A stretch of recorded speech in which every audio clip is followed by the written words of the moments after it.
Oi pessoal, tudo bem com vocês? Vocês já ouviram falar no termo broncoaspiração? Já ouviram falar em alguma situação no estágio ou até quando você está começando a trabalhar, ouviu falar que um paciente broncoaspirou? É importante, tá, a gente conhecer um pouco desse termo, por que acontece e alguns cuidados de enfermagem referente, né, a esse tipo de situação. A broncoaspiração é nada mais na entrada de substâncias estranhas, geralmente alimentos, até a própria saliva, tá, nossa, nas vias aéreas inferiores. O nosso meio natural de deglutição, né, o alimento vai pela via bucal e ele vai dar entrada ao esôfago, onde vai pelas vias, né, de gastrointestinal, sendo que na broncoaspiração não, ela vai na parte errada, na via errada, entrando na traqueia e indo para as vias respiratórias. Geralmente é muito comum nós vimos falar em pacientes no período perioperatório, quando vai ter uma cirurgia, por exemplo, paciente anestesiado, tá? O conteúdo gástrico, a aspiração imprópria de saliva vai acometer em pacientes sob anestesia, porque eles ainda estão, né, começando a ter a sua sensibilidade natural novamente. Então, isso acomete muito pacientes pós-operatório, mas não somente, tá, nesse tipo de situação. Em períodos de emergência, em situações de emergência, a gente recebe até atendimentos de aspirações, né, errôneas, que é a broncoaspiração, além dessas já citadas, que pode ser incluído partículas sólidas, como por exemplo moeda, como já ouvimos falar, crianças, né, que engolem a moeda e vai para a via errada, infelizmente acontece isso. Partículas, a pessoa aspirou acidentalmente um outro tipo de objeto e foi para a via respiratória. Então, são situações que acontecem nas salas de emergência, por exemplo. Isso tem um nome que é chamado de aspiração de corpo estranho. As possíveis consequências podem incluir até a pneumonia e uma telectasia.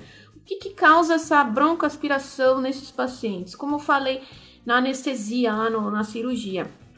É um quinto evento adverso mais comum na anestesia geral. O paciente está acordando, ele quer falar, então assim, ele não consegue deglutir ainda a saliva direito, então acumula saliva e ele tentando falar, essa saliva vai para a via respiratória. Então é um quinto evento mais comum que acomete em cirurgias, mas não somente em cirurgias, como eu falei. Pode acometer em pacientes com disfagia, tá? Que tem alguma disfunção que possa limitar a deglutição, alguma patologia, né, que acometa. Pacientes idosos, crianças, por exemplo, são uma das causas aí que pode acometer. Para você entender uma broncoaspiração, nossa anatomia, né, nós temos na cavidade nasal, onde nós respiramos, nosso ar vai diretamente para traqueia, tá? A cavidade bucal, onde fazemos a nossa alimentação, nós ingerimos o alimento. O esôfago exatamente é a percussão normal, né, como nós engolimos o alimento, que deveria ir para o esôfago e sim entrando no caminho gastrointestinal. Na broncoaspiração, o alimento que nós ingerimos na cavidade bucal acomete o quê? A passagem errônea da percussão, lá indo para a traqueia, né, o alimento na via aérea do paciente, e indo diretamente, né, aos alvéolos, ao sistema pulmonar e assim acometendo, né, até um problema mais grave. O paciente não consegue respirar direito, então começa a ter a cianose de extremidade, pode ter uma parada respiratória, então são problemas, tá, que acomete quando o paciente ingere em grandes quantidades ou até micro, tá? E por esse ser micro ou tamanho médio ou grande, vai acometer uma outra complicação, que pode ser uma parada respiratória ou até tendo que ser entubado por emergência, para poder a gente conseguir fazer fornecimento de oxigênio melhor. Os fatores de riscos mais comuns nessa situação: condições clínicas que podem comprometer a proteção fisiológica nas vias aéreas inferiores, por exemplo, alterando até o correto fechamento do glótico, né, do sistema glótico e reflexo de tosse.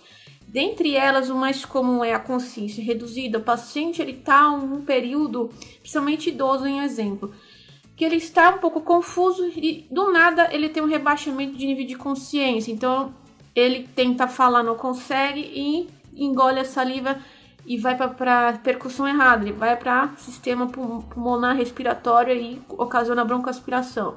Distúrbio de deglutição, até o déficit neurológico também tem dificuldades, tá, de conseguir ingerir por meios próprios direito e pode também ocasionar broncoaspiração. Até as doenças do refluxo gastrointestinal também tem.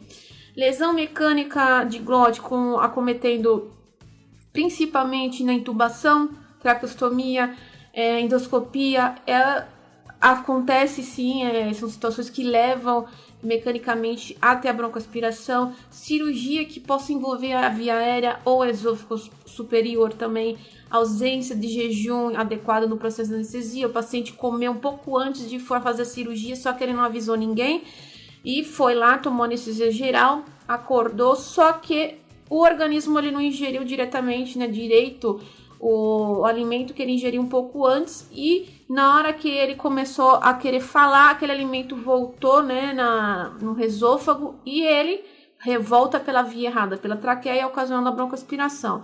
A anestesia utilizando a máscara laríngea também é um acometimento mecânico, e outros fatores como gestação, as gestantes, os obesos e até o ilho adinâmico. Como é que eles diagnosticam, né, esse tipo de situação? Visualização desse conteúdo gástrico na orofaringe durante o processo de intubação. O paciente intubado vem conteúdo gástrico imediatamente nas vias aéreas, então é um sinal positivo para a broncoaspiração. A hipoxemia durante a ventilação mecânica, apesar, né, do correto posicionamento do tubo. Aumento da pressão expiratória durante a anestesia geral também pode levar a uma broncoaspiração. Dispneia, broncoespasmo, hiperventilação no pós-operatório. Cuidados de enfermagem que a gente acha importantíssimo destacar aqui, tá? Como técnico de enfermagem, como profissional da enfermagem. Primeiramente, você está com um paciente, né, de qualquer fator de risco, principalmente em exemplos de idosos. Avalia antes o paciente de ofertar alimentação. Vê se realmente o paciente está realmente consciente, ele está bem lúcido para poder ofertar um alimento prescrito que vem, né, para o mesmo, para evitar esse tipo de acometimento. Ao ofertar alimentação para esses pacientes, sempre posição Fowler, tá? Acima de 30 graus de preferência, justamente para o paciente estar bem sentado para que não acometa na hora de deglutir e ir para o lugar errado. Ofertar sempre porções pequenas para evitar o engasgo. Tem gente que quer enfiar uma colher com um monte de comida para o paciente para terminar logo a refeição do mesmo. Então, tem pacientes que pode ter um pouco mais de dificuldade, eles conseguem comer, mas eles têm o seu tempo para poder deglutir. E tem gente que coloca um monte de colher, né? Isso é um fator de risco importantíssimo que pode acometer a broncoaspiração, que o paciente tenta engolir, você está ofertando e acaba indo para o lugar errado. Caso haja um rebaixamento de nível de consciência, acontece, infelizmente, principalmente, como eu falei, em idosos, pacientes que já tem um tipo de déficit, tá? Não oferta de imediato, não dê nenhum tipo de alimentação.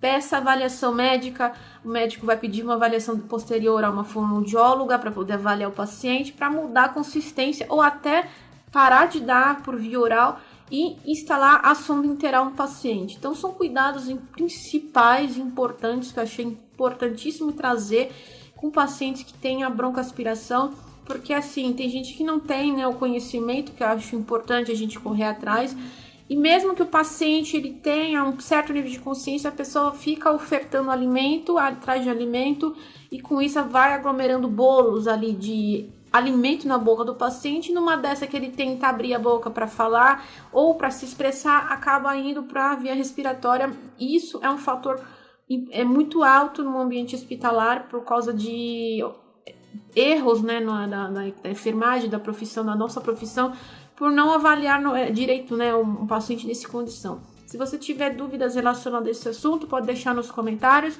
vamos respondendo.